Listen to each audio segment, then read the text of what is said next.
Alhamdulillah wassalatu wassalamu ala rasulillah wa ala alihi wa sahbihi wa man tabi'ahum bi ihsanin ila yaumiddin amma ba'd. Ikhwatul iman rahimani wa rahimakumullah. Di kesempatan dua hari ini insyaallah taala kita akan belajar ilmu usul tafsir dari kitab Al-Muyassar fi Usul Tafsir. Kita akan mulai dari halaman 11. Mabahas al-awal, ta'rif atau pengertian usul tafsir.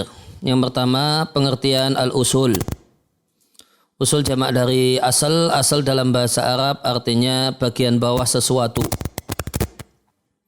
Oleh karena itu, maka dikatakan tentang pengertian atau definisi asal, ma yubna alaihi ghairuhu, yang menjadi dasar bagi yang lain. Wa min hadza ta'rifi dari pengertian ini mayubna alai ghairuhu, ya, diambillah pengertian al-usul untuk berbagai macam ilmu.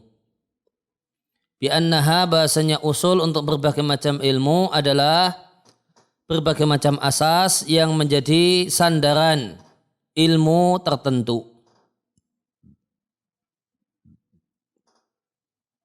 Ilmu tertentunya di sini bihasabi idofatihi ila ilmin minal ulumi. Tergantung ya, ilmu apa yang disandarkan kepada kata-kata usul tadi. Maka boleh jadi usul tafsir, bisa jadi usul hadis, bisa jadi usul fikih.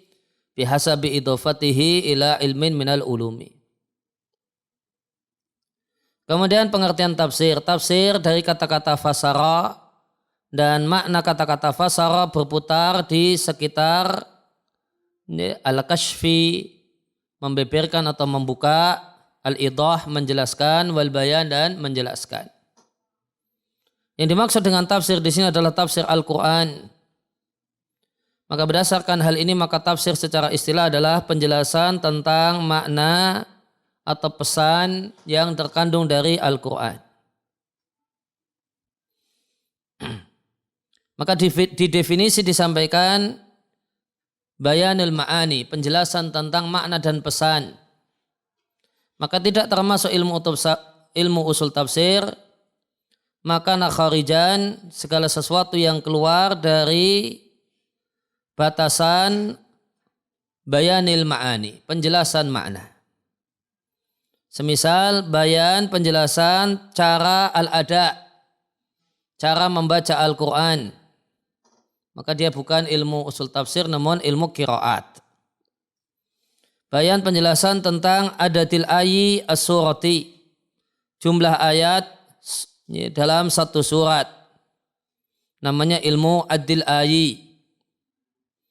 Atau penjelasan tentang faedah yang al-mustambatah, yang bisa disimpulkan dari satu ayat, yaitu hal-hal yang termasuk dalam babil istimbat, istimbat atau penyimpulan. Ya, maka apa beda antara tafsir dengan istimbat? Ya, tafsir ayat dengan istimbat dari ayat, ya, contohnya disampaikan di catatan kaki. Walimakanat usul tafsir, dikarenakan ilmu usul tafsir tatawakaf, tergantung ala ma'rifati hada, pengetahuan tentang hal ini bidikoh, dengan jeli. Fa'inau yahsunu, maka satu hal yang baik, at-tanbihu, mengingatkan, ala dhalika, hal itu, dengan contoh. Contohnya, contoh beda tafsir dengan istimbat ada di tafsir Ibnu Katsir ketika menjelaskan, di tafsirnya ketika menjelaskan firman Allah Ta'ala kiramim bararah. Maka ya, kiram sama bararah itu menurut Ibnu Katsir, kiram itu berkenaan dengan fisik malaikat, sedangkan bararah itu berkenaan dengan perilaku, perbuatan, dan akhlak para malaikat.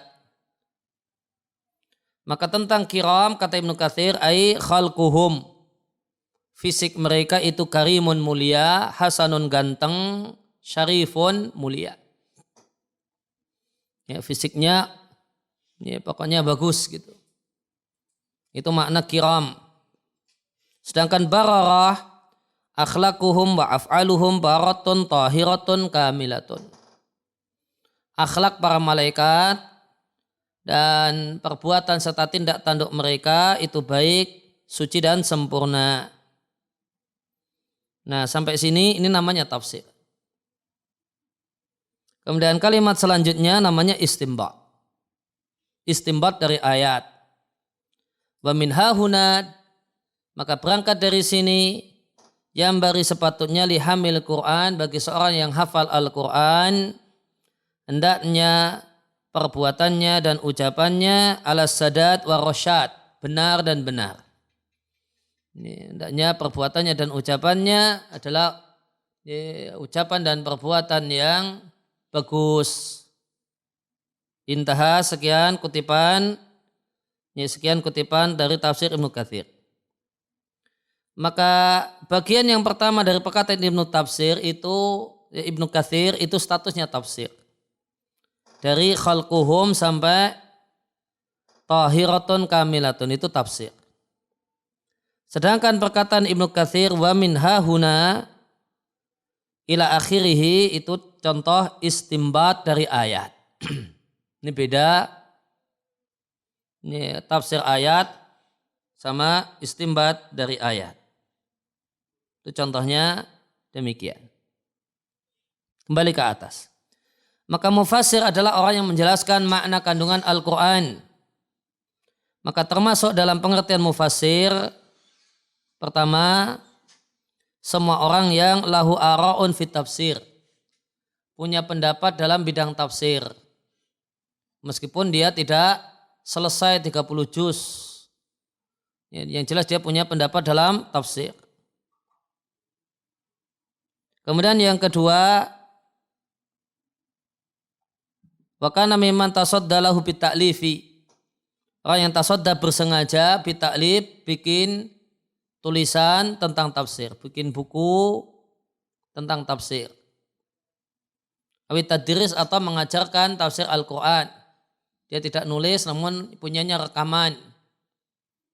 Ini rekaman tafsir untuk sejumlah surat-surat Al-Quran, maka dia statusnya mufassir. Pengertian usul tafsir. Usul tafsir adalah pondasi-pondasi ilmiah, asas atau pondasi ilmiah, yarji ilaiha yang menjadi acuan, ini terjemah bebasnya, yarji ilaiha menjadi acuan, al-mufassir seorang ahli tafsir ketika dia menjelaskan makna kandungan Al-Quran.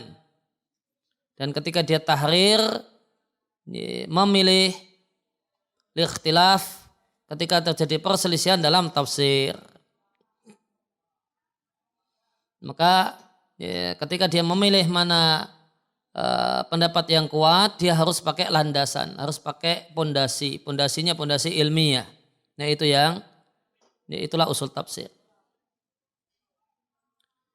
Pemakna dalika, makna dari pengertian di atas bahasanya usul tafsir itu tustakhdam digunakan dalam dalam dua hal. Yang pertama ketika menjelaskan makna kandungan ayat ibtidaan. Ya, ketika menjelaskan makna kandungan ayat demikian.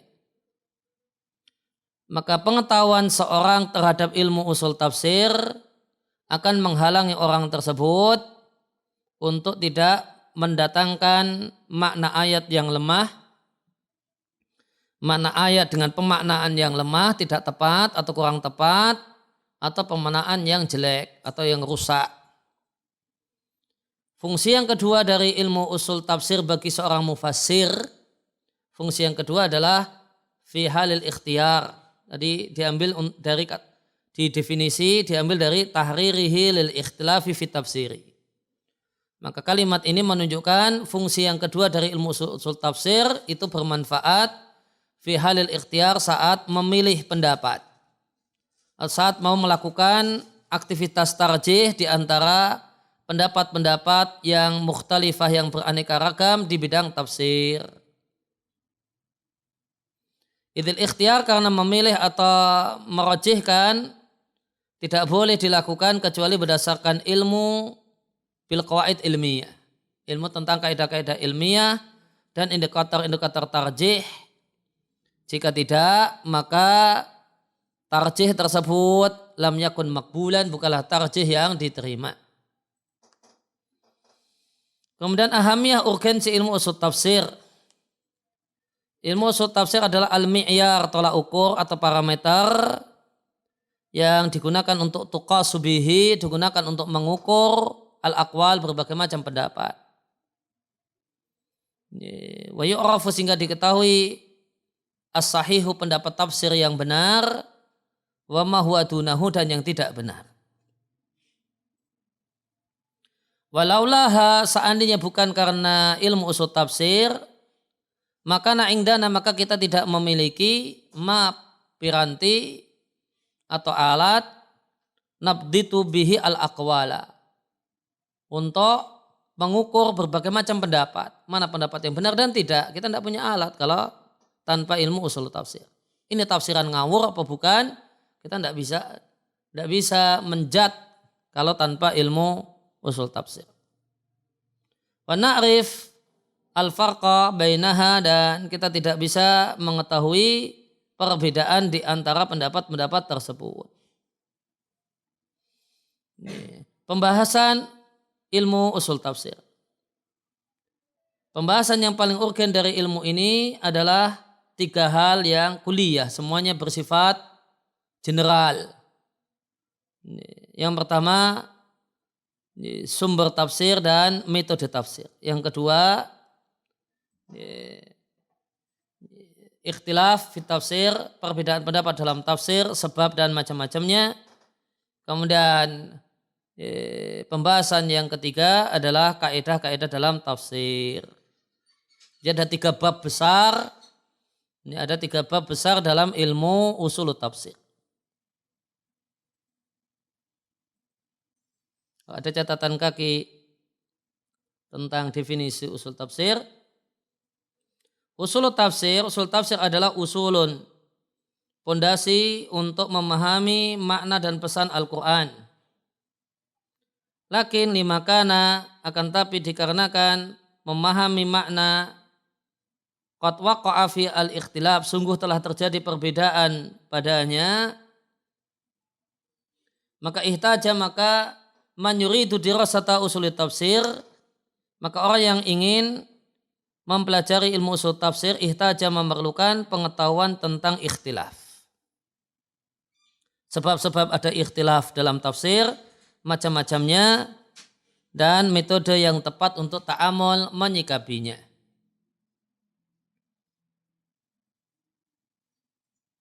Berarti dari 3 bab besar dalam ilmu usul tafsir, sebenarnya bab yang pokok itu 2. Masadirut tafsir wa turuquhu, sama qawaidut tafsir. Sedangkan bab yang ketiga, al-ikhtilaf fit tafsir, asbabuhu anwa'uhu, atau asba'u anwa'uhu, kemudian tariqatu ta'amul ma'ahu. Nah, itu bab tambahan. Ini bab tambahan, kalau inti pokok ilmu usul tafsir 2. Ini dikarenakan mau tidak mau ada perbedaan dalam ilmu usul, dalam tafsir. Gimana ini macam-macamnya? Ini gimana cara menyikapinya? Nah, sehingga dimunculkanlah bab yang ketiga. Al-ikhtilaf fit tafsir, asbabuhu anwa'uhu. Kemudian selanjutnya sejarah ilmu usul tafsir. Mungkin kita bagi marahil fase historis lihadal ilmi, untuk ilmi ini menjadi 3 fase. Fase yang pertama, usul tafsir dalam hadis-hadis Nabi dan riwayat salaful kiram. Dalam perkataan Rasul Shallallahu Alaihi Wasallam dan tafsir salaf, itu sahabat tabi'in dan tabi'in, terdapat isyarat. Terdapat isyarat ila masail min hadal ilmi. Pembahasan ilmu usul tafsir. Jadi kaidah-kaidah yang diperlukan, teori yang diperlukan ilmu usul tafsir itu bisa kita tangkap isyaratnya di sejumlah hadis dan perkataan salaf ketika mereka membahas tafsir. Contohnya diriwayatkan oleh Al-Bukhari dalam sahihnya dari Ibnu Mas'ud radhiyallahu anhu, ada seorang yang asaba min imra'atin kublatan. Kublah mencium seorang perempuan. Ada kasus pelecehan seksual di zaman Nabi. Seorang laki-laki ketemu dengan perempuan di jalan, kemudian tiba-tiba dia mencium perempuan itu. Hanya dia datang kepada Rasulullah SAW menyesali perbuatannya. Dia cerita dzakara dzalika lahu, dia sebutkan hal tersebut kepada Nabi. Maka turunlah ayat faqimis sholata tarafain nahar wa zulafan minal lail. Tegakkanlah salat di dua ujung siang, yaitu subuh sampai maghrib, wa zulafan minal laili, dan sebagian dari waktu malam yaitu isya. Innal hasanati yudhibuna sayyi'at, sesungguhnya amal kebaikan itu menghilangkan kejelekan. Wa dzalika dzikra lidzakirin, demikian peringatan bagi orang-orang yang mau ingat. Maka orang tersebut bertanya kepada Nabi, apakah ayat ini khusus untukku? Kalau Nabi mengatakan liman amila biha min ummati, untuk semua orang yang mengamalkan isi ayat di antara umatku. Maka di contoh ini kita jumpai satu petunjuk yang jelas dari Nabi SAW. Bahasanya jadi tolak ukur adalah umumul lafzi la bi khususis sabab. Teks yang bersifat general bukan sebab yang bersifat spesifik. Dan kaidah ini yaitu al-ibratu bi umumil lafzi la bi khususis sabab min aktsaril qawaid, termasuk kaidah yang paling sering istimalan digunakan fi asbabin nuzul, di pembahasan tentang sababun nuzul. Dan hadis di atas menunjukkan adanya maksiat di zaman Nabi. Maka masyarakat yang pilihan itu bukan berarti zero maksiat. Namun yang dominan adalah kebaikan. Namun yang tampil ke permukaan adalah kebaikan. Itu masyarakat pilihan. Kemudian diriwayatkan oleh At-Tabari dari Abu Bishr, dia mengatakan, aku berkata kepada Sa'id bin Jubair, nah tabi'in, beliau pertanyaannya tentang ayat wa man indahu ilmul kitab, dan orang yang punya ilmu tentang kitab. Apakah yang dimaksudkan adalah Abdullah bin Salam, ulama Yahudi yang masuk Islam? Sa'id bin Jubair mengatakan surat ini Makkiyah. Bagaimanakah mungkin maknanya adalah Abdullah bin Salam? Fahadzal athar, maka athar atau riwayat dari Sa'id bin Jubair ini mengisyaratkan urgensi pengetahuan tentang sejarah turunnya ayat. Wa anna lahu, dan bahasanya pengetahuan ini memiliki pengaruh dan jejak untuk mengetahui as-sahih minad dha'if minal aqwal. Manakah pendapat yang benar, mana pendapat yang lemah. Maka Sa'id bin Jubair tidak ridha kalau yang dimaksudkan oleh ayat adalah Abdullah bin Salam, karena keislaman Abdullah bin Salam itu di Madinah. Sedangkan ayat turun di Mekah sebelum hijrah. Fase yang kedua adalah fase at-tadwin, pembukuan. Namun pembukuan yang dimni, tidak langsung. 5 masail untuk sejumlah pembahasan dan kaidah ilmu usul tafsir. Karena masail usul tafsir adalah pembahasan ilmu usul tafsir. Ini. Dulunya qabla an tastaqilla mudawamatan, sebelum tastaqilla mandiri, independen, mudawanatan dibukukan. Maka sebelum dibukukan secara mandiri dan secara independen, ya, maka kaidah-kaidah ilmu usul tafsir itu dimna. Itu disebutkan secara tidak langsung muqaddimatil mufassirin, di muqaddimah para ahli tafsir. kemudian di tengah-tengah buku-buku tafsir, kemudian di buku-buku ulumul Quran, demikian juga di buku-buku usul fikih. Ini terberserakan di buku-buku ini. Dan akan aku sebutkan beberapa isyarat tentang hal itu. Yang pertama,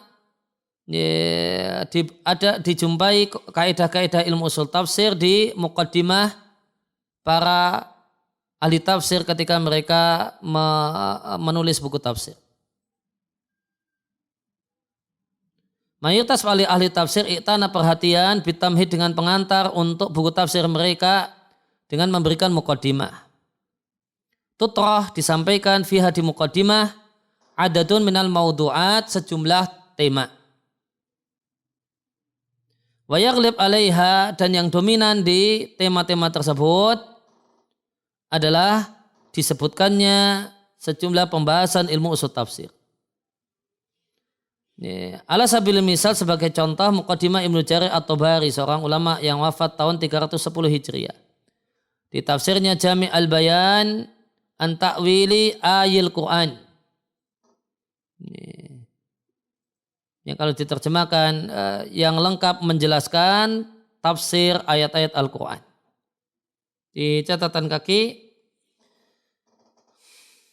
di antara pembahasan ilmu tafsir allati tarahaha yang beliau sampaikan di muqaddimahnya,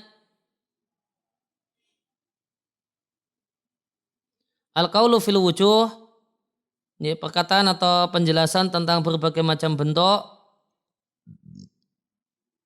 allati min kibaliha, yang dengan bentuk-bentuk tersebut yuwasil mengantarkan ila ta'wil Quran, untuk mengantarkan pada bisa menafsirkan Al-Quran. Wa dzikru ba'dil akhbar, penyebutan sejumlah hadis yang diriwayatkan binahi isinya larangan anil qauli untuk berkata-kata menafsirkan Al-Quran dengan semata-mata pendapat. Kemudian disebutkannya sejumlah hadis yang diriwayatkan fil haddi, memotivasi untuk memiliki atau belajar ilmu tafsir. Demikian juga pembahasan tentang sahabat yang menafsirkan Al-Quran. Kembali ke atas. Demikian juga muqaddimah tafsir Ar-Rahib Al-Asbahani, seorang ulama yang wafat kurang lebih tahun 400 Hijriah. Catatan kaki, di antara pembahasan ilmu usul tafsir yang disampaikan oleh Ar-Rahib Al-Asbahani adalah perbedaan tafsir dan takwil. Kemudian apakah dalam Al-Quran terdapat ayat yang umat Islam tidak tahu tafsirnya. Pembahasan tentang mulianya ilmu tafsir. Penjelasan tentang sejumlah alat yang diperlukan oleh mufassir. Kemudian letak yang kedua, kaidah-kaidah ilmu usul tafsir dijumpai di butun tengah-tengah buku-buku tafsir. Mungtu maka sejak pada mulai penulisan buku tafsir di masa sahabat dan tabi'in sampai masa kita sekarang ini,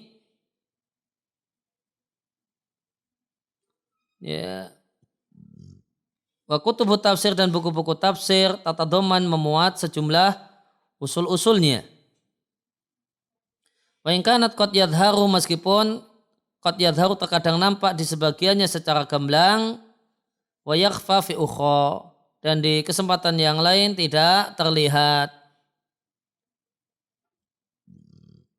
Misalnya istimal penggunaan At-Tabari, beliau punya kaidah di tafsirnya, kaidahnya adalah taqdimil asyhari min lughatil arabi, memenangkan yang populer dalam bahasanya orang Arab. Jika satu kata punya beberapa kemungkinan makna, maka kalau Ibnu Jarir punya kaidah ditarjih. Tarjihnya berdasarkan manakah makna yang paling populer.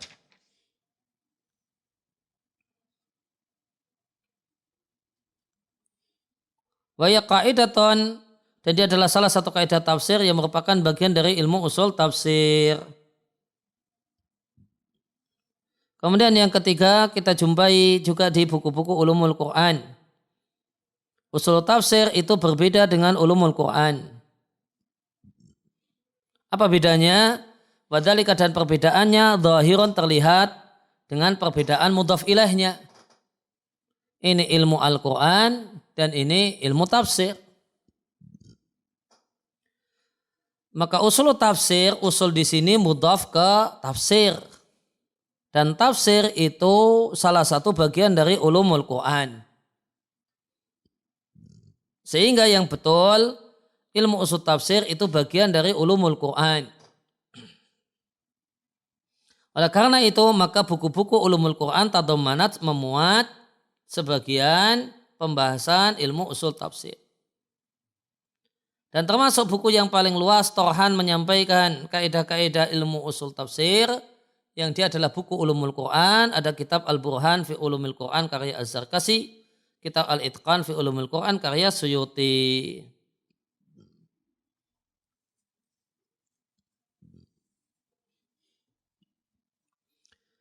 Kemudian ini diikuti oleh Ibnu Aqilah Al-Makki di kitabnya Az-Ziyadah wal Ihsan. Yang keempat, buku-buku usul fikih. Buku-buku usul fikih tadammanat memuat mabahis sebelah pembahasan berkenaan dengan tafsir Al-Quran. Karena Al-Quran adalah sumber pertama dari sumber fikih. Wa min anfas, anfas artinya yang paling berharga. Wa min anfasiman, dan orang manusia yang paling berharga, yang paling bagus, min tarhil masaila fi usul tafsir, menyampaikan pembahasan ilmu usul tafsir ketika dia membahas ilmu usul fikih adalah Asy-Syatibi di kitabnya yang sangat agung yaitu Al-Muwafaqat.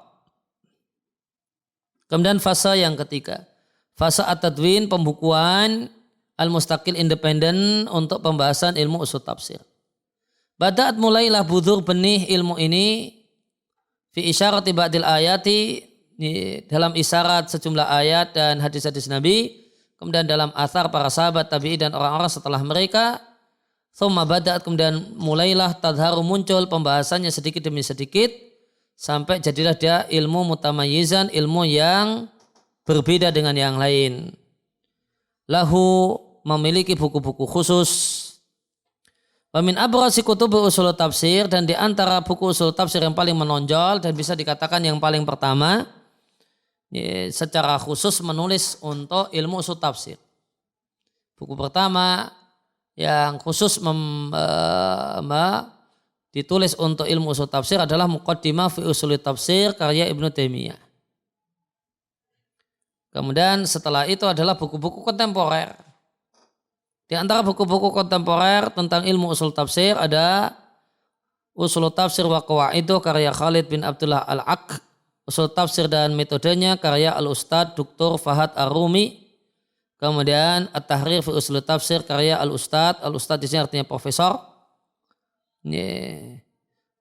Al-Ustadz Ad-Doktor artinya Profesor Dr. Musaid At-Tayyar, yang buku beliau At-Tahrir fi Usul Tafsir adalah asal dari kitab ini.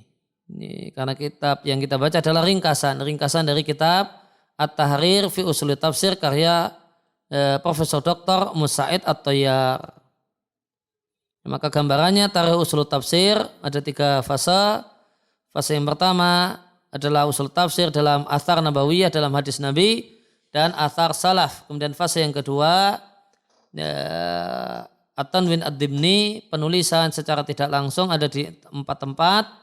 Muqaddimah para ahli tafsir, kemudian butun kutubi tafsir, sela-sela buku tafsir, kemudian buku-buku ulumul Quran, kemudian kutub usulul fikhi. Kemudian yang ketiga marhalah at-tadwin al-muttasil, pembukuan yang bersifat independen. Kemudian kita lanjutkan dengan fasal yang kedua, masadir tafsir. Halaman 19, al-faslu athani, masadir tafsiri. Ya, masadir tafsir adalah maraji' referensi al-awaliyah yang pertama yang menjadi yarji ilaiha, menjadi rujukan ahli tafsir ketika menafsirkan Al-Quran. Ya, catatan kaki. Terkadang digunakan kata-kata masadir tafsir dengan pengertian buku-buku tafsir. Walaysat hiya al-muradah, bukanlah itu yang diinginkan di sini. Namun yang diinginkan huna di sini adalah buku-buku al-awaliyah, sumber-sumber pertama yang menjadi rujukan semua ahli tafsir. Wa kutubu tafsir mutaakhirah, sedangkan buku-buku tafsir itu statusnya datang belakangan. Wa inna mayarji ilaiha man ja'a ba'da kitabatiha. Hanyalah yang mengacu pada buku-buku tafsir orang yang datang setelah ditulisnya buku tafsir tersebut. Sedangkan yang kita inginkan adalah referensi awal yang jadi acuan seorang mufassir. Ibn Taimiyah menamai masadir tafsir dengan nama Turqut Tafsir. Sedangkan Az-Zarkashi di kitabnya Al-Burhan menamanya dengan Ma'akhidh At-Tafsir. At-Tahir Ibn Ashur di kitab tafsirnya At-Tahrir wa Tanwir menamanya dengan Istimdad Ilmu Tafsir. Kembali ke atas. Binadar ila dengan melihat referensi kuliah general yang awaliyah yang pertama yang digunakan oleh para sahabat untuk menafsirkan Al-Quran. Najidu kita jumpai referensi pertamanya adalah Al-Quran, hadis Nabi dan bahasa Arab, kemudian maklumat, informasi berkenaan dengan nuzul, turunnya Al-Quran. Yang dimaksud dengan informasi berkenaan dengan turunnya Al-Quran adalah kondisi-kondisi yang memiliki hubungan dengan ayat min kharijiyah padahal dia eksternalnya. Padahal dia di luar ayat, semacam sababun nuzul, penjelasan tentang kisah-kisah Al-Quran, dan termasuk dalam hal ini adalah berita Israiliyat. Kemudian jadilah tafsir para sahabat yang mereka tafsirkan dengan pendapat mereka menjadi sumber bagi para tabi'in yang datang setelah sahabat. Dan demikian juga tafsiran tabi'in jadi sumber bagi orang-orang yang datang setelah tabi'in, yaitu para tabi'in. Sumakana kadzalika, kemudian keadaannya seperti itu untuk tabi'in bagi generasi setelah mereka. Wa inda haula'i tabaqati, dan di generasi inilah berhenti nukilan dalam tafsir. Wasarat ahadi tabaqatu ats-tsalaats, dan jadilah 3 generasi ini, sahabat tabi'in dan tabi'in, dialah yang menjadi mu'tamad, jadi landasan dalam tafsir indal muhaqqiqina min ulama'i tafsir, menurut para ulama tafsir yang muhaqqiqin, yang level ilmunya level yang tinggi. Kemudian takhtalifu, berbeda-beda tentang status sumber tafsir ini dalam 2 hal. Yang pertama, mada sejauh mana menjadi pegangan para ahli tafsir. Kemudian yang kedua, mana yang paling banyak istimalan digunakan. Maka al-lughah, maka bahasa Arab adalah awsa'ul masadir, sumber yang paling luas digunakan oleh para pentafsir di era salaf dan para ulama pentafsir yang datang setelah sahabat. Karena tidak ada satupun ayat kecuali ayat tersebut memerlukan penjelasan dari sisi bahasa. Lakin la yalzam ayakuna likulli ayatin ayatun ukhra. Akan tapi tidaklah sebuah keharusan satu ayat itu memiliki ayat yang lain yang menjelaskannya. Tidak pula menjadi satu keharusan ayat ini memiliki hadis yang menjelaskannya. Sebagaimana la yalzam tidaklah menjadi satu keharusan ayat tersebut memiliki kondisi yang berkenaan dengan turunnya ayat yuwadih yang menjelaskan ma fiha isi ayat.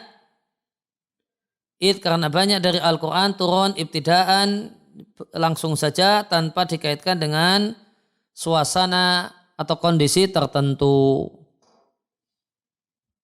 Ini alasan kenapa bahasa adalah sumber yang paling luas. Ya, bukan ayat yang lain, karena tidak semua ayat dijelaskan oleh ayat yang lain, tidak semua ayat dijelaskan oleh hadis yang lain, dan tidak semua ayat punya sababun nuzul. Sehingga awsa'u masadir, sumber penafsiran yang paling luas adalah bahasa. Wa mimma sabaqa, dari keterangan yang telah lewat, mungkin bagi kita untuk mengatakan bahasanya sumber penafsiran itu Al-Quran, hadis, perkataan salaf, yaitu 3 generasi, bahasa Arab, kemudian Israiliyah. Kemudian dalam pembahasan fasal ini bayanun kullin, penjelasan kullin masing-masing dari 5 sumber ini secara rinci. Min haitsu, dari sisi pengertian tafsir Al-Quran dengannya, dan wajah alasan kenapa dia dianggap sebagai sumber tafsir. Wa mada, dan sejauh mana kehujahan masing-masing sumber tadi fihi dalam tafsir. Demikian juga buku-buku tafsir yang perhatian dengan hal itu, wama ila dzalika dan lain-lain. Wama ila dzalika itu dan lain-lain. Jadi maka ada 5 sumber yang dijadikan referensi oleh seorang pentafsir. Ada 5 sumber. Nah, bab ini, bab masadir at-tafsir, itu akan membahas satu demi satu 5 sumber ini. Apa sisi yang dibahas? Tadi disebutkan pengertian tafsir Al-Quran dengan sumber-sumber ini. Apa yang dimaksud tafsir Al-Quran dengan bahasa Arab? Apa yang dimaksud tafsir Al-Quran dengan Israiliyat? Dan kenapa hal tersebut bisa menjadi sumber tafsir? Kemudian sejauh mana keabsahannya sebagai hujah dalam tafsir? Kemudian buku-buku apa yang perhatian dengannya? Yang perhatian menafsirkan ayat dengan Israiliyat, yang perhatian untuk menafsirkan ayat dengan bahasa.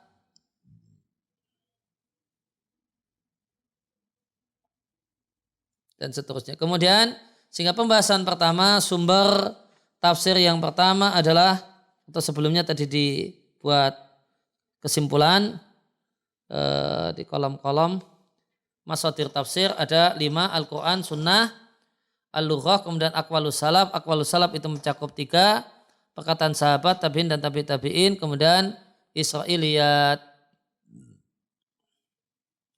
Yang pertama adalah Al-Quran. Al-Quran adalah salah satu sumber tafsir yang disepakati. Tidak mungkin bagi seorang pentafsir menafsirkan Al-Quran tanpa memanfaatkan Al-Quran itu sendiri.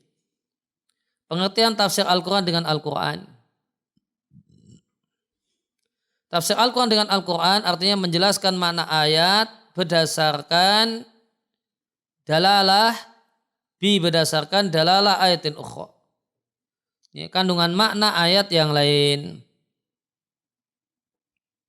Wahadal bayan, penjelasan ini qad yakunu boleh jadi menjelaskan mufradat al-ghamidah yang samar maknanya, atau makna globalnya.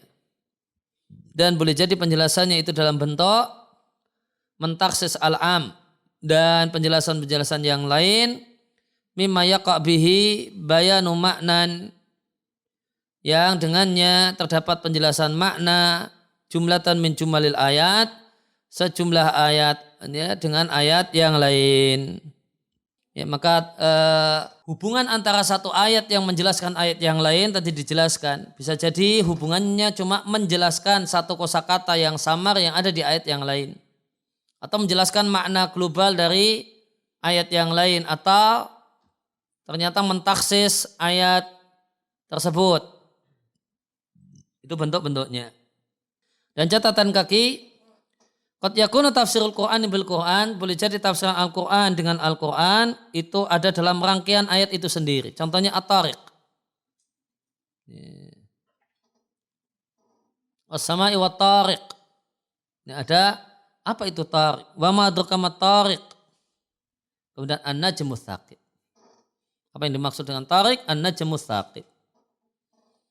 Wa qad yakunu fi ayatin ukhra, dan boleh jadi tafsir Al-Quran dengan Al-Quran itu ada di ayat yang lain, di surat yang lain. Wa qad yakunu min babi tafsir qira'atin bi qira'atin. Boleh saja bentuk tafsir Quran bil Quran itu adalah dengan bentuk qira'at dengan qira'at yang lain. Ini semua tadkhulu fi anwa'i al-madhkurah. Ini semua termasuk dalam bentuk tafsir Al-Quran dan Al-Quran yang telah disebutkan. Bisa jadi menjelaskan kosakata yang enggak jelas maknanya atau makna globalnya dan seterusnya. Kemudian inna rabta al-mufassirin, ketika ahli tafsir itu rabta mengkaitkan satu ayat dengan ayat yang lain, tidak keluar dari 2 kemungkinan. Yang pertama, tafsir yang as-sarih, yang jelas, tegas, itu tafsir. Dzalika bi antakuna al-ayatu, karena ayat ini menjelaskan ayat yang lain. Kemudian yang kedua, mengkaitkan satu ayat dengan ayat yang lain bi ainau'in min anwail irtibat, dengan bentuk keterikatan selain penafsiran. Semacam al-istishhad, berdalil. Waladhi yu'na bihi, dan yang menjadi perhatian Fid darajatil ula, di level yang pertama dalam masalah ini adalah yang makomnya makom tafsir. Konteksnya konteks tafsir. Berarti yang al-awwal. Kemudian yang kedua, wajah penjelasan kenapa Al-Quran dianggap sebagai sumber bagi tafsir. Lil i'timad hadzal masdari, untuk bersandar pada sumber ini, berpatokan pada sumber ini, ada i'tibarani, ada dua sudut pandang penjelasan. Yang pertama sudut pandang syar'i, yang kedua sudut pandang logika. Dalil syar'i kalau Al-Quran itu mu'tabar, teranggap untuk menjelaskan Al-Quran atau surat atau ayat yang lainnya. Sesungguhnya sang Rasul Shallallahu Alaihi Wasallam telah menggunakan metode ini. Mimma ya dulu, maka ini jadi dalil sahnya metode ini. Wassalamati istimalihi, dan sudah tepatnya penggunaannya. Contohnya, wa mimma warada, di antara yang berdalil adalah menafsirkan adh-dhalim dalam ayat di surat Al-An'am. Ya, ditafsirkan dengan syirik, kata Nabi. Sebagaimana dalam hadis Abdullah bin Mas'ud, dia mengatakan tatkala turun orang-orang yang beriman dan tidak menodai imannya dengan kezaliman. Kami para sahabat mengatakan, wahai Rasulullah, siapakah di antara kami yang tidak zalim dengan dirinya sendiri? Maka Nabi mengatakan, bukan sebagaimana kalian katakan. Karena lam yalbisu imanan bidzulmin ay bisyirkin. Tidakkah kalian mendengar perkataan Luqman pada putranya, wa idh qala Luqmanu li banihi wa ya'idhu ya bunayya la tusyrik billah inna syirka la dzulmun 'adzim. Ini dalil syar'i kenapa kita ayat Al-Quran itu menjelaskan ayat yang lain, karena Nabi menggunakannya, Nabi melakukannya.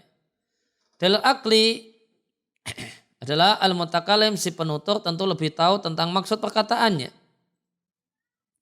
Ketika dia berkata secara global di satu kesempatan, kemudian dia jelaskan di tempat yang lainnya, maka yang global dimaknai dengan penjelasannya yang lain yang rinci, itu aula yang lebih baik. Dan menafsirkan Al-Quran dengan Al-Quran adalah satu hal yang digunakan oleh para pentafsir di era sahabat dan orang-orang setelah mereka sampai zaman ini. Bahkan telah ditulis tentangnya mu'alafatun, banyak karya.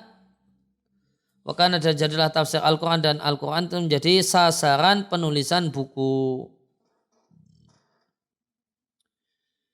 Yang ketiga, macam-macam tafsir Al-Quran dengan Al-Quran. Yang pertama, menjelaskan yang dimaksud dengan satu kosakata di satu ayat dengan ayat yang lain. Contohnya kata-kata sijil, wa amtarna 'alaiha hijaratan min sijil, kami hujani mereka dengan batu dari sijil. Bayana ma'naha fi ayatin ukhra, Allah jelaskan maknanya di ayat yang lainnya, yaitu dinursila 'alaihim hijaratan min tin. Tin artinya lumpur. Dan dua ayat ini berkenaan dengan kaum Nabi Lut. Maka yang dimaksud dengan hijaratan min sijil ay hijaratan min tin. Ya, batu dari lumpur, artinya tanah keras, ya, tanah yang sangat keras. Kemudian hubungan yang kedua adalah mentaksis al-am. Contohnya firman Allah Ta'ala, janganlah kalian nikahi wanita musyrikah sampai dia betul-betul beriman.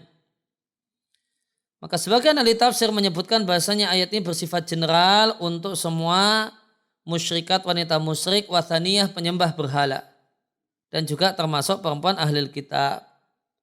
Kemudian terjadilah taksis untuk pengecualian untuk wanita ahli kitab dalam firman Allah Ta'ala di surat Al-Maidah ayat yang kelima. Dan makanan ahli kitab halal bagi kalian, dan makanan kalian halal bagi mereka. Wal muhsanatu minal mu'minat, dan wanita-wanita yang merdeka, wal muhsanatu minal ladzina utul kitab, dan ahli kitab sebelum kalian yang muhsanat, yang menjaga diri dan baik-baik. Catatan kaki 2, namun sebagian ahli tafsir mengatakan bahwasanya la tankihul musyrikati itu tetap muhkamah, tetap kokoh, dan dia memang khusus untuk wanita musyrik penyembah berhala, sehingga wanita ahli kitab tidak termasuk dalam kata-kata musyrikah. Sehingga masing-masing ayat Al-Ma'idah Al-Maidah ayat 5 dan Al-Baqarah 221 itu mukhtasatun, itu khusus bihukmi ta'ifatin, memberikan penilaian untuk sekelompok perempuan. Tidak ada hubungan taksis kalau pakai versi ini. Jadi ya, ada dua tentang hubungan atau relasi antara Al-Maidah ayat 5 sama Al-Baqarah 221. Ada ahli tafsir yang mengatakan hubungannya taksis. Al-Baqarah itu am, kemudian mengalami taksis dengan Al-Maidah ayat yang kelima. Namun tadi di catatan kaki ada ahli tafsir yang mengatakan tidak memiliki hubungan, masing-masing mandiri. Karena memang Al-Baqarah 221 itu cuma khusus musyrik, musyrikah, penyembah berhala, bukan ahli kitab. Sedangkan Al-Maidah ayat 5 memang khusus untuk wanita ahli kitab. Kemudian penjelasan jenis yang ketiga adalah mentakyid yang mutlak. Dalam firman Allah Ta'ala, dan para malaikat mereka bertasbih memuji Rabb mereka dan memohonkan ampun bagi manusia yang ada di bumi. Maka di sini istighfarnya mutlak, ditujukan kepada man fil ardi, semua yang di bumi. Maka istighfar di sini berarti mencakup orang kafir. Namun ditakyid di ayat Ghafir ayat yang ke-7, para malaikat yang memikul arsh, yang itu jumlahnya 4 sebelum datang kiamat dan jumlahnya 8 setelah datang kiamat. Waman haulahu, dan para malaikat para malaikat sekitar arsh, mereka memuji, mereka bertasbih memuji Rabb mereka dan mereka mengimaninya, dan mereka memohonkan ampun untuk orang-orang yang beriman. Maka istighfar permohonan ampun para malaikat itu ditakyid huna di surat Ghafir dengan khusus untuk orang-orang yang beriman saja. Kemudian macam-macam penafsiran Al-Quran dengan Al-Quran. Maka ada 3 macam. Ini berdasarkan yang tadi kita sampaikan kesimpulannya. Ya, macam-macam penafsiran Al-Quran atau ayat dengan ayat ada 3 macam, menjelaskan satu lafadz di ayat dengan ayat yang lain. Kemudian taksisul am, kemudian taqyidul mutlak. Kemudian poin selanjutnya adalah kehujahan, sejauh mana kehujahan tafsir Al-Quran dengan Al-Quran. Tidaklah diragukan bahasanya Al-Quran itu adalah hujah Allah atas makhluknya. Dan dia adalah aslun dalil. Ya, seorang muslim itu berhujah dengannya. Wala ya'dilu anhu, dan tidak boleh berpaling meninggalkannya. Akan tapi pembicaraan di sini bukanlah untuk Al-Quran itu sendiri, namun tentang tafsir Al-Quran dengan Al-Quran. Fal hadisu, maka pembicaraan kita di sini adalah tentang perbuatan dan aktivitas seorang penafsir, bukan tentang Al-Quran itu sendiri. Al-Quran itu hujah jelas, sudah nggak perlu dibahas bagi seorang muslim. Namun aktivitas seorang penafsir yang mentafsirkan Al-Quran dengan satu ayat dengan ayat yang lain itu gimana hukumnya?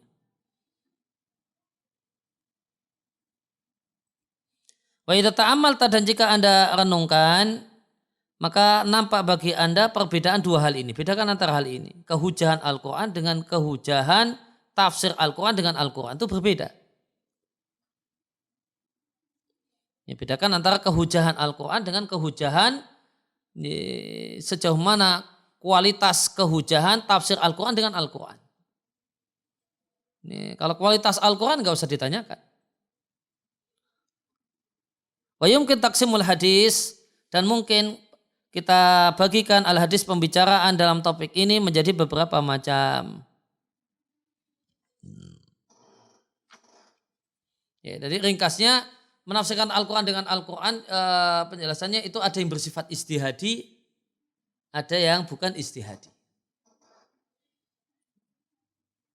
Kalau yang ijtihadi boleh jadi debatable.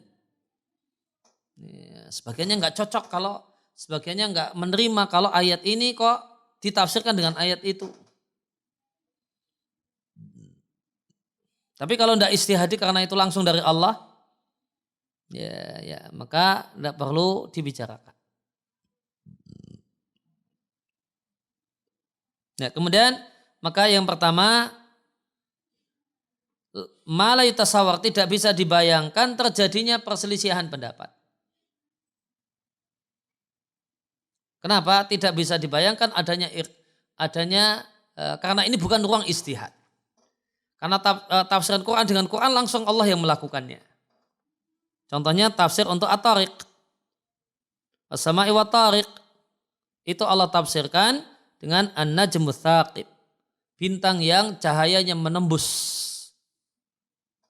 Maka tidak mungkin ada perselisihan, ada yang tidak sepakat. Kalau at-tariq itu maknanya ada mustaqib, kenapa? Karena Allah menjelaskan hal itu Allah sendiri menjelaskan hal itu. As-sama'i wa tariq wa ma adraka ma tariq, kemudian Allah jelaskan at-tariq adalah an-najmus tsaqib. Contoh yang lain dari firman Allah Ta'ala, ala inna awliya Allah la khaufun alaihim wa lahum yahzanun. Ingatlah para kekasih Allah, mereka tidak mengalami khauf. Khauf itu berkenaan dengan masa depan. Walahum yahzanun, tidak pula mereka bersedih hati berkenaan dengan masa lalu. Mereka lah orang-orang yang beriman dan bertakwa. Nah, maka Allah sendiri menjelaskan siapakah aulia Allah itu, alladzina amanu wa kanu yattaqun. Ini tidak bisa dibayangkan adanya perselisihan. Masih ada orang yang ngeyel, bukan. Tidak bisa dibayangkan karena ini memang bukan ruang istihad. Karena Allah sendiri yang menafsirkan ayat dengan ayat. Maka semisal contoh-contohnya adalah hujah. Karena tidak bisa dibayangkan adanya perselisihan di dalamnya.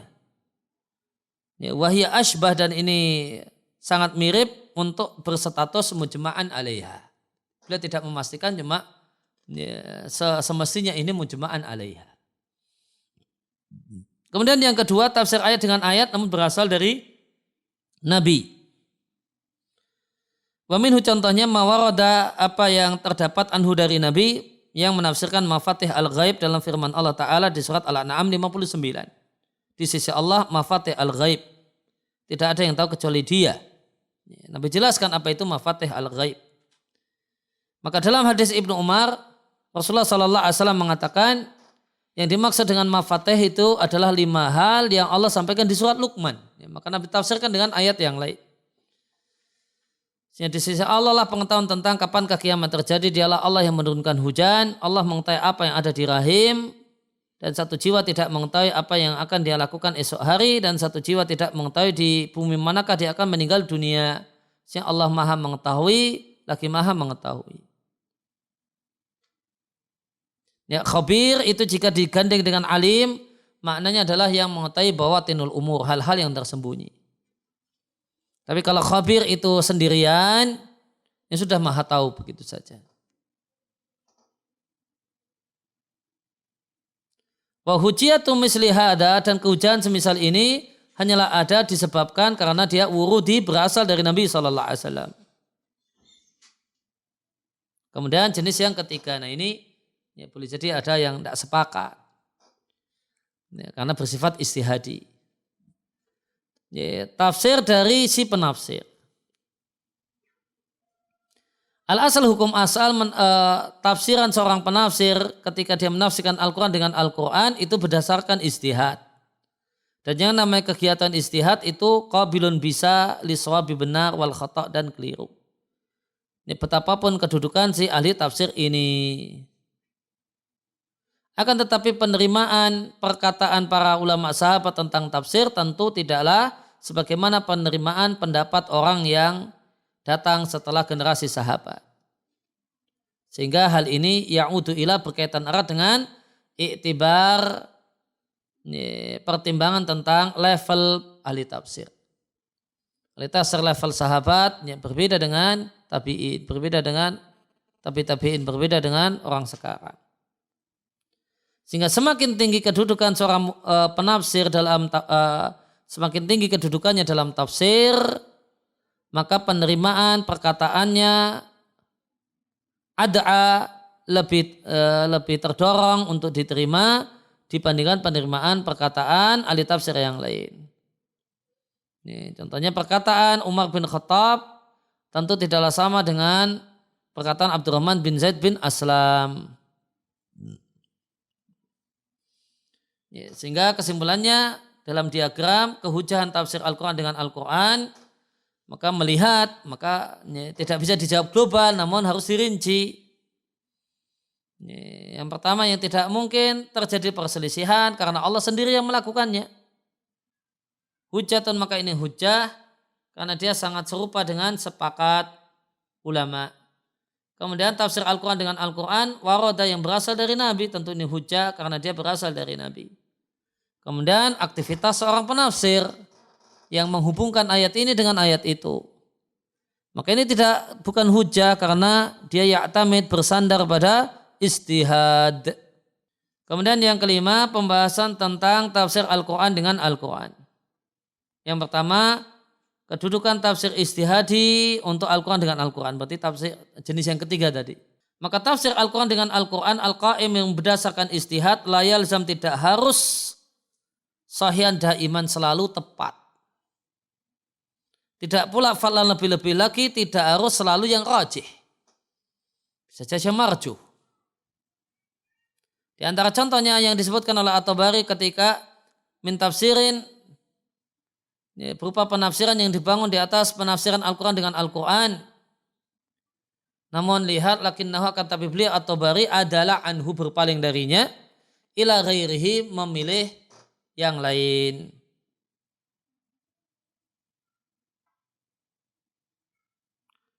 Faqad awrada, At-Tabari membawakan riwayat dari Mujahid. Mujahid menjelaskan ayat tsumma sabila yassarah, kemudian Allah memudahkan jalannya. Qal, Mujahid mengatakan, huwa, makna ayat ini sebagaimana firman Allah Ta'ala, kami memberikan petunjuk kepadanya. Bisa jadi dia bersyukur atau ingkar. Maka di sini Mujahid menafsirkan abasa dengan al-insan. Abasa ayat kedua ditafsirkan dengan al-insan ayat 3. Maka yang dilakukan oleh Mujahid adalah tafsir Al-Quran dengan Al-Quran. Namun ternyata lakinnahu lam yurajjihu. At-Tabari tidak merajihkan tafsirnya Mujahid. Ini menunjukkan bahwasanya At-Tabari tidak beranggapan ya tidak harus diterima itu tafsiran Mujahid. Karena tafsir Quran dan Quran ala Mujahid di sini itu berdasarkan istihad. Tidak harus diiyakan. Maka At-Tabari tidak merajihkan tafsiran Mujahid ini, ma'a padahal annahu, tafsiran Mujahid itu min qabil, jenisnya adalah tafsir Al-Quran dengan Al-Quran. Namun At-Tabari memilih pendapat yang lain yang mengatakan bahasanya sabila yassarah itu adalah keluarnya janin dari perut ibunya. Mustanidan, bersandar kepada rentetan ayat sebelumnya dan setelahnya, semuanya tatahaddasu, membicarakan tentang penciptaan manusia dan fase-fase penciptaan. At-Tabari mengatakan fal aula ayakuna awsata dzalika, maka yang lebih utama pertengahan dari ayat ini semisal ayat-ayat sebelumnya dan ayat-ayat setelahnya. Kemudian yang kedua, tata cara penafsiran Al-Quran dengan Al-Quran. Innamal mufassir, maka seorang penafsir ketika dia beristihad untuk menafsirkan ayat dengan ayat, fa innahu, maka mufassir qabla ayakuma bi rabtihima, sebelum menghubungkan dua ayat dengan sebagian yang lain, labudda, haruslah dia mu'tamidan, bersandar pada rabit, penghubung di antara dua ayat. Dia harus menemukan rabit, kemudian itu yang jadi patokannya. Nah, rabitnya apa? Wamintil kalau rabitnya penghubung antara dua ayat yang jadi landasan tafsiran ayat dengan ayat. Yang pertama adalah kesamaan peristiwa, cuma beda bahasa pengungkapannya. Semisal mawarada yang terdapat dalam kisah Lut alaihissalam, maka di surat Hud Allah katakan, falamma jaa amruna ja'alna 'aliha wa amtarna 'alaiha hijaratan min sijilin mangdud. Tatkala datanglah amruna, ketetapan kami, yang dimaksud ketetapan kami adalah azab kami. Ja'alna, kami jadikan 'aliha, Kami jadikan bagian atas dari buminya kaum Lot itu di bawah. Wa amtarna 'alaiha hijaratan min sijil, dan kami hujani kampung kaum Lot tersebut dengan batu dari sijil. Ya, dari tadi telah kita singgung, sijil adalah lumpur yang mengeras, membatu. Mandud di Al-Mukhtasar fi Tafsir maknanya masfuf, yang bersof, yang tertata, sebagiannya di atas yang lain berturut-turut. Hujannya berturut-turut seperti batunya itu tertata. Kemudian sedangkan di surat Al-Hijr, fa'aradat musayhatu, maka teriakan itu menyiksa mereka. Musyriqin, di waktu terbitnya matahari. Maka mereka tertimpa azab yang membinasakan. Di Al-Mukhtasar fi Tafsir, mereka mendapatkan azab yang membinasakan ketika mereka memasuki waktu terbitnya matahari. Faja'alna, kami jadikan bagian atasnya, bagian bawahnya, dan kami hujani mereka dengan batu dari sijil. Inna fi dzalika laayatin, sungguh dalam hal tersebut terdapat ayat lil mutawassimin, bagi orang-orang yang memiliki firasat. Maka kata-kata sijil itu kata-kata yang ghorobah. Ghorobah itu jarang digunakan, sehingga dia perlu ditafsirkan. Waqad fusirat, dan ditafsirkan di ayat yang lain. Waradat, yang ayat ini datang, fiha, di ayat tersebut terdapat kisah yang sama dan hadas peristiwa yang sama. Allah berfirman di surat Ad-Dariyat, qalu inna ursilna ila qaumin mujrimin. Kalau para malaikat yang bertamu ke rumahnya Ibrahim mengatakan, kami diutus kepada sekelompok orang-orang yang jahat, supaya kami kirimkan pada mereka batu dari lumpur. Musawwamatan inda rabbika, yang sudah diberi tanda batu ini untuk menghancurkan si A. Jadi batu-batu itu masing-masing sudah ditentukan. Ini menimpa si A, ini menimpa si B. Musawwamatan. Inda rabbika, di sisi Rabbmu, lil musrifin, ditujukan untuk orang-orang yang keterlaluan. Ini keterlaluan dalam kedurhakaan. Ya, musawwamatan artinya diberi tanda. Itu maksudnya tanda ini untuk siapa dan untuk siapa. Musrifin al-mutajawizin al-hududillah, orang yang melampaui batasan Allah, al-mubalighina, orang yang keterlaluan dalam kafirnya, wal ma'asi, dan keterlaluan dalam berbuat maksiat. Fadallah hada, maka ini menunjukkan bahasanya sijil adalah tin, lumpur. Litihadil hadas, karena apa kok bisa disimpulkan demikian? Karena itihadil hadas, ini robitnya, kesamaan peristiwa. Kemudian yang kedua, hamal itu penafsiran atau pemaknaan dari pembaca, reader. Menghamal satu kata yang sama di dua ayat dengan makna bahasa yang sama. Maka terkadang mufassir, seorang penafsir, menafsirkan ayat dengan ayat. Akan tapi si mufassir memahami makna ala wajhin lughawin, secara bahasa. Thumma, kemudian dia hamal dengan makna tersebut ayat yang lain dalam bab tafsir ayat dengan ayat. Contohnya tafsiran Umar bin Khattab dan yang lainnya untuk firman Allah Ta'ala, wa idzan nufusu zuwijat. Haitsukal, Umar mengatakan, huma, keduanya adalah dua orang yang melakukan perbuatan yang dengan perbuatan tersebut keduanya masuk surga. Waqal, Umar mengatakan, usurul ladzina dzalamu wa aswajahum, kumpulkanlah orang-orang yang zalim bersama pasangannya. Aswajahum di sini bukan istri, namun duroba, orang-orang yang sejenis dengannya. Maka lihat, Umar menafsirkan tazwij di at-takwir dengan tasnif dengan aswaja di surat As-Saffat. Tsumma kemudian Umar menghamal at-tazwid di ayat wa idzan nufusu zuwijat dengan makna zaujiyah secara bahasa di ayat usur ladzina dzalamu wa aswajahum wa ma kanu ya'budun. Kumpulkanlah orang-orang yang zalim dengan orang-orang yang sejenis dengannya dan berhala-berhala yang mereka sembah. Kemudian buku tafsir yang paling menonjol Al-Mu'taniyah yang perhatian dengan tafsir Al-Quran dengan Al-Quran adalah tafsir Al-Quran karya Muqatil bin Sulaiman. Wahwa dan tafsir Muqatil adalah termasuk tafsir atba' tabi'in yang paling populer dan bukunya tercetak. Dan tafsir Al-Quranul Azim ini Ibnu Katsir, kemudian Adwal Bayan fi Idhal Quran bil Quran karya Syekh Muhammad Amin As-Singkiti rahimallahu taala. Catatan kedua, wala yakni madzukira, apa yang disebutkan di atas tidaklah bermakna bahasanya ahli tafsir yang lain tidak perhatian dengan sumber ini. Wa innamal muraduhuna, namun yang dimaksudkan di sini adalah menyebutkan asyhariman, orang yang paling populer, i'tamada ala dzalik, mengandalkan tafsir Al-Quran bil Al-Quran, atau bahkan menulis fidzalika tentang hal tersebut qasdan, sengaja, semacam Syekh Muhammad Amin Singkiti itu sengaja, memang sengaja mau menafsirkan ayat dengan ayat.